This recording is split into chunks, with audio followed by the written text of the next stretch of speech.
Halo guys, Assalamualaikum warahmatullahi wabarakatuh. Terima kasih yang udah stay di channel yang Sam Official. Semoga kalian sehat, berkabar Allah untuk kita semuanya. Gimana kabar kalian, sehat?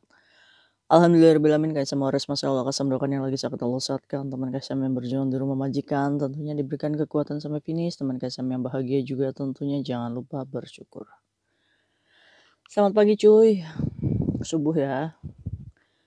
Ya mungkin ini tayangnya agak siangan ya, jam 10-an lah. Gimana kabar kalian hari ini? Sehat? Makan lancar? Alhamdulillah. Gajian lancar? Kalau misalkan masih dicicil-cicil gajinya sama majikan, jangan diterima ya seberapa butuh. 7 hari telat, kamu boleh nagih.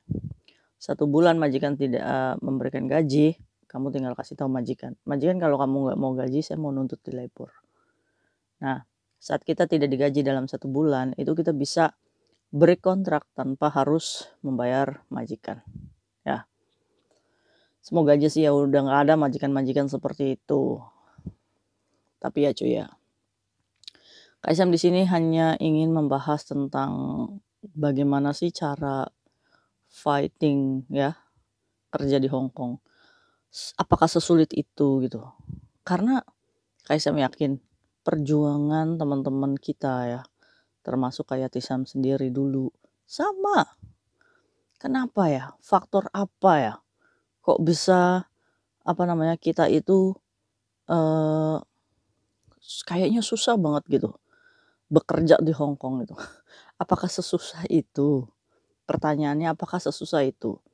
Menurut Kaisam, dimanapun kita berada ya, kalau misalkan kita bisa mawas diri, bisa menghargai, bisa sadar diri gitu kan, tidak melunjak, Kaisam yakin bisa kok kita bertahan. Serius deh.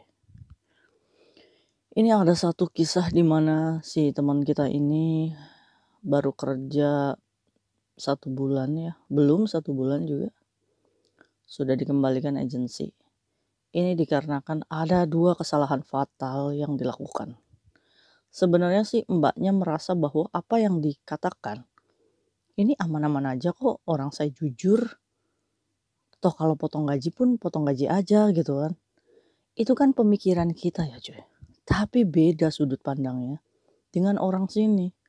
Orang sini tuh berpikir, masih baru kok begitu ya kan. Jadi bukan malahnya respect gitu sama kita, tapi malah menyebalkan kita itu. Nah mungkin karena kita ini dilihat menyebalkan, jadi majikan pulangin aja lah ke ijen. Pusing lama-lama punya cece kayak gitu. Udah sebulan aja. Apalagi celakanya, kalau misalkan majikan ini memproseskan cece dari agensi yang oknum ya, dimana ada yang namanya diskon atau garansi. Kalau kita nggak cocok, kita boleh ganti sesukanya. Inilah yang celaka ya. Yang rugi siapa? Yo kita. Kita ibaratnya udah keluar uang gitu. Di sini harusnya kerja dapat uang, malah buang uang. Ya tadi gitu di rumah aja makan tidur ya nggak sih? Aduh, kita sebut aja Mbak ini namanya Mbak A ya cuy. Jadi si Mbak A ini punya teman. Nah temannya ini yang cerita sama kayak Tisam. Kayak Tisam bantuin cari majikan dong. Tisam bukan agensi ya. Tapi kalau misalkan untuk nomor agensi ya banyak. Coba kamu cari di sini, cari di sini, cari sini. Kalau kamu rezekinya dapat majikan, silakan. Ya kan? Jadi ceritanya yang cerita sama Kaisam ini dia punya teman. Temannya ini teman baik ya di rumah. Dia ini minta tolong lah sama si mbaknya yang udah lama di Hong Kong. Bantu saya kerja dong ke Hong Kong. Ya kan? Awalnya Kaisam dia itu tidak berhijab. Terus saya juga bilang kalau misalkan di Hong Kong itu di sini tuh makanan besarnya itu babi. Terus kamu juga di sini tuh rumahnya kecil majikan itu. Kerja dari pagi sampai malam, kamu siap. Siap lah orang saya pengen kerja katanya kayak gitu coy. Akhirnya salahnya si Mbak ini punya agensi ya, maksudnya punya kenalan agensi yang bisa memproseskan tidak melalui PT gitu cuy. Nah ini banyak ya oknum agensi yang calling visa langsung nembak gitu kan, di PT cuma 2 hari numpang proses saja. Satu, bahasa ya kan, kurang. Yang kedua, pengalaman, pembekalan dari PT pun kurang. Jadi nekat di sini. Jadi kita tuh bukan malah bahagia ya cuy, melihat teman kita ini datang ke Hong Kong dengan cepat, tapi dipulangkannya cepat juga. Karena apa? Karena kita berbicara kualitas ya cuy. Majikan ini kan mengambil CC itu kan carinya yang kualitas. Nah termasuknya si temannya ini instan ya cuy. Datang ke sini. Belajar di rumah otodidak hanya berbekal bahasa Inggris little bit ya. Atau sedikit-sedikit. Singkat cerita proses nih berjalan agensi dan cocok nih majikan. Ngambillah itu si Cece cuy. Ngambil Cece, proses di PT sebentar, akhirnya terbang ke Hong Kong. Sudah kerja nih di rumah majikan. Ya pertama kali kerja namanya kita ya cuy ya. Yo kita harus adaptasi dengan majikan. Nah kebetulan si Cece-nya ini kayaknya takut kalau punya hutang cuy. Dari potongan agensi yang 4 bulan katanya cuy. Itu dibayar lunas. Ya kan? Ampun. Jadi gini ya Mbak ya, kamu kalau misalkan ada perjanjian potongan agensi, janganlah kamu bayar lunas tenaga kamu, gaji kamu. Kan agensi juga perjanjiannya itu memotong, maksudnya kamu bayar potongan setelah gajian. Loh ini kan ibaratnya dibayar cash. Yuk siapa yang nggak mau gitu? Yuk agensi ya seneng, ya kan? Akhirnya dibayarlah 4 potongan itu. Blok, Jen, saya lunas ya. Oh ya, toce lah Jen ya kan. Dia bekerja di sini. Dia berharap gajinya ini kan full. Berlalu dengan majikan baru 1 bulan. Dia ini merasa bahwa majikannya mungkin kurang care juga ya. Karena dulu kayak Tisam pertama kali kerja tuh yang dikasih sama majikan tuh alat mandi dulu. Maksudnya kayak anduk, sikat gigi, Pepsodent gitu kan. Terus baju satu setel waktu itu hadiahnya Kaisam itu. Udah itu aja cuy. Terus si Mbaknya ini merasa bahwa dia ini butuh beli sabun dan lain-lain. Gak tahu ya sabun cuci atau sabun apa gitu. Akhirnya dia ini ngomong sama majikan. Majikan, saya minta maaf. Iya Cece kenapa katanya. Ini baru berjalan berapa minggu kerja di rumah majikan. Boleh gak saya pinjem uang katanya. Wah kaget majikannya. Baru kerja 2 minggu udah pinjem uang katanya. Buat apa kamu pinjem uang katanya. Saya mau beli sabun majikan. Ini saking kepolosannya atau apa sih Cece-nya ini ya. Kok berani gitu. Ya udah buat kalian ya yang gak ada sabun minta sama teman kamu. Kamu ada sabun yang gak kepake gak? Yang bekasan kamu gitu yang tinggal tetes terakhir. Kan harusnya tanya dulu sama teman kamu. Kan kamu juga punya teman Mbak. Pede aja gitu kan. Mungkin dalam pikirannya yuk kebutuhan majikan dipenuhi mungkin ya. Enggak ya cuy ya. Di Hong Kong tuh beli sendiri. Kasih tahu tuh tsunami kamu. Hong Kong itu semuanya beli sendiri. Majikan itu buat barang pribadinya sendirinya aja. Itu perhitungan. Apalagi mau belikan kita gitu kan. Ya ini di luar teman-teman kita yang mungkin beruntung ya. Tapi sebagian besar majikan Hong Kong itu pengennya kita mandiri apalagi kalau sudah punya gaji. Kembali lagi tuh sama Mbaknya. Udah kamu gak usah pinjam katanya. Nanti saya belikan. Alhamdulillah. Taktik dan siasatnya ini menjadikan majikan ini belanja untuk si Cecenya. Kasihlah itu. Sabun dan lain-lain. Ini kamu pakai katanya. Udah kamu gak usah borrow money katanya. Selamat tuh ya. Terima kasih majikan. Cerita sama temennya.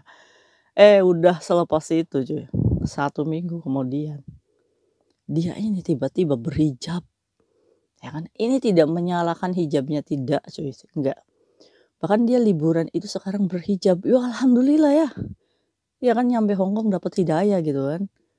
Mungkin apa namanya, saking sering pegangin daging babi gitu kan, merasa bahwa, "Wah, saya banyak dosanya ini." Nggak tahu nih perjalanan hidup apa yang dialami Mbaknya sesampai di Hongkong, dia ngomong lagi sama majikan, "Majikan kalau misalkan saya melakukan sholat, boleh atau enggak?" Kemarin aja Mbak izin sholat di-terminate ya, Ci, ya. Apa namanya, lagi-lagi si Mbaknya ini mungkin ya kalau ngomong sama majikan mungkin dikasih kali ya. Ya berbekal tadi dikasih sabun gitu kan, jujur pertama terus langsung dibelikan sabun. Jadi kitanya ngelunjak gitu, berpikir kalau majikan, oh majikannya nggak apa-apa kalau kita jujur, coba kita jujur lagi. Ya kan, agent mah udah nggak nguprak-nguprak ini, orang udah dibayar, ya nggak sih? Dia ngomong lagi sama majikan, "Boleh nggak sholat?" Majikannya, coba memahami, "Sholat itu apa?" "Iya, ke muslim," kayak gini, udah dijelasin sedikit. Karena berkaitan dengan religius dan apa namanya, religion dia ya, akhirnya dia ini mengiyakan majikannya. Ya pokoknya berubah jadi religius ini Mbak ya, agamis. Akhirnya, "Ya udah iya Cice boleh," katanya. Akhirnya melakukan aktivitas sholat. Ya mungkin saja saat sholat ini terlalu lama mungkin ya majikan, kan mantau ya mungkin dari CCTV atau apa. Kok lama gitu kan, kalau setiap hari dilakukan kayak gini ya long sih kan mungkin dalam apa namanya, pemikiran majikan. Akhirnya 2 hari mau 1 bulannya, dia dikembalikan di agent cuy. Ya Allah, kain Sam itu bukan ketawa, ya pantas gitu dikembalikan juga. Rungsing majikannya gitu kan, "Kamu tuh kerja di sini nggak usah banyak ngomong, tinggal kerja aja bisa nggak sih?" Mungkin kan majikan itu berpikir seperti itu ya. Ini minta A, minta B, kayak si siapa sih ini? Dikasih hati minta ampela. Akhirnya cuy dikembalikan 2 hari mau 1 bulan. Ini penerbangannya tanggal, apa namanya, Januari di minggu kedua. Agent-nya nggak mau carikan majikan. Ya agent-nya udah untung, orang udah dibayar semua kok potongannya, ya kan? Nah yang pusing siapa? Temennya tadi, yang ngenelin sama agent ini. Karena apa? Temannya udah ngomong, "Eh bisa nggak kamu carikan majikan lagi dong?" Gitu kan. Karena merasa bahwa dia sudah membayar full agensi, kok nggak mau carikan majikan, geret aja agensi kayak gitu ya. Datang ke KJRI lantai 1 untuk melakukan pengaduan, aduin aja agent kayak gitu. "Bu, jangan mentang-mentang dia udah mendapatkan potongan Bu, nggak mau carikan majikan saya." Nah mungkin agentnya berpikir kalau kamu mau cari majikan, masuk PT lagi, iya kan? Bisa belajar lagi di sana. Ini alasan agensi aja sih. Karena apa namanya, potongan agensi itu kan pemrosesan kamu, walaupun kamu di-terminate, kamu masih sisa potongan, ya bayar loh, gitu kan. Nah ini taktiknya kita menghadapi agensi, kalau kita potongan ya jangan dibayar lunas, ya. Kita tuh harus, berpikir tentang resikonya, kalau saya di-terminate nih, setidaknya agent nih harus proseskan lagi kalau dia mau bayar potongannya gitu.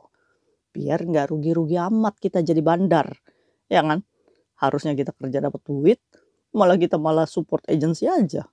Ya jadi Mbaknya, nggak apa-apa, balik lagi ke PT yang memproseskan tadi, sebelumnya melakukan pengaduan dulu tuh, agentnya tuh kurang ajar. Biasanya tuh sub-agent itu ya, aduin aja ke KJRI lantai 1, biar KJRI ini telepon agensinya untuk diproseskan lagi. Ya, aduh 1 bulan cuy dikembalikan. Nah menurut kalian nih, responnya nih gimana dengan, apa namanya, sikap Mbaknya seperti ini? Ya, asal kalian tahu aja ya, kita tuh kalau misalkan pertama kali kerja, taktik yang harus kita lakukan di depan majikan, seberapa kamu pintar, seberapa kamu agamis ya, berpura-puralah menjadi orang yang bodoh, berpura-puralah tidak tahu, berpura-puralah tidak mengerti bahasa.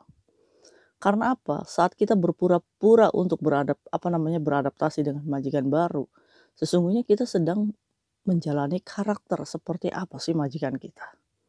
Iya nggak sih?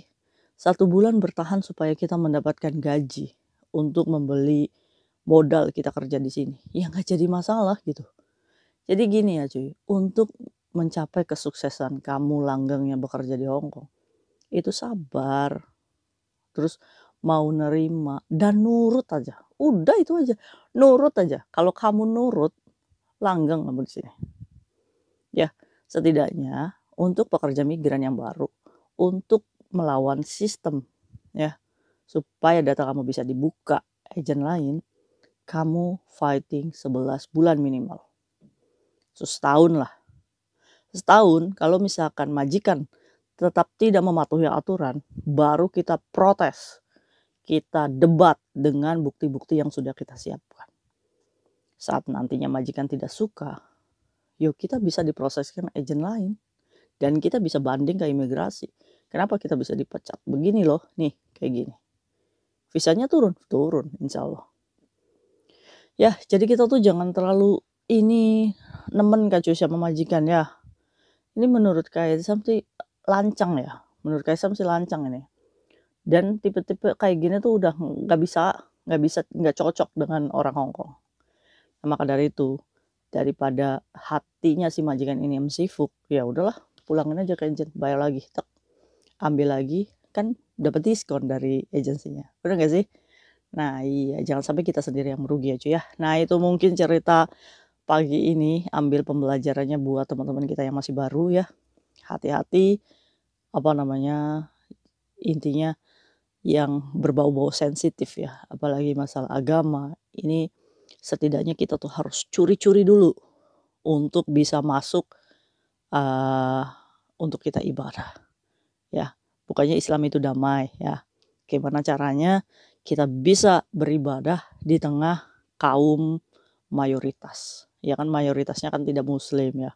Gimana caranya kita bisa masuk untuk beribadah di rumah majikan kita secara diam-diam dulu. Terus kalau misalkan memang kita sudah mendapatkan kepercayaannya, baru kita jujur sama majikan. Ya itu caranya. Gimana sih teman kita ini? Pusing lah kayak Tisam. Ya udah, pada waktu itu Kak Sam sarankan ke temannya, nggak usah merasa bersalah, suruh balik lagi ke PT, suruh proses lagi nggak apa-apa. Karena on proses ya cuy ya. Karena kan dari PT belajar dulu kayak Sujike ya nggak sih? Nggak ada yang instan, makanya jangan makanya nih tegurannya nih untuk kitanya, jangan memproseskan.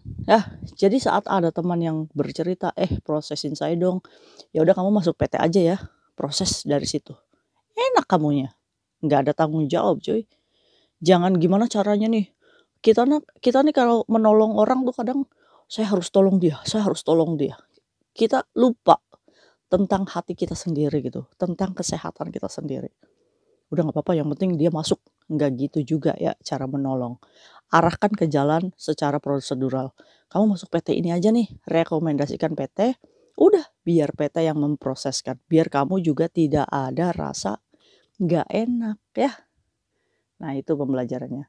Terus juga buat teman-teman kita yang disuruhkan cari CC oleh majikannya, say no aja.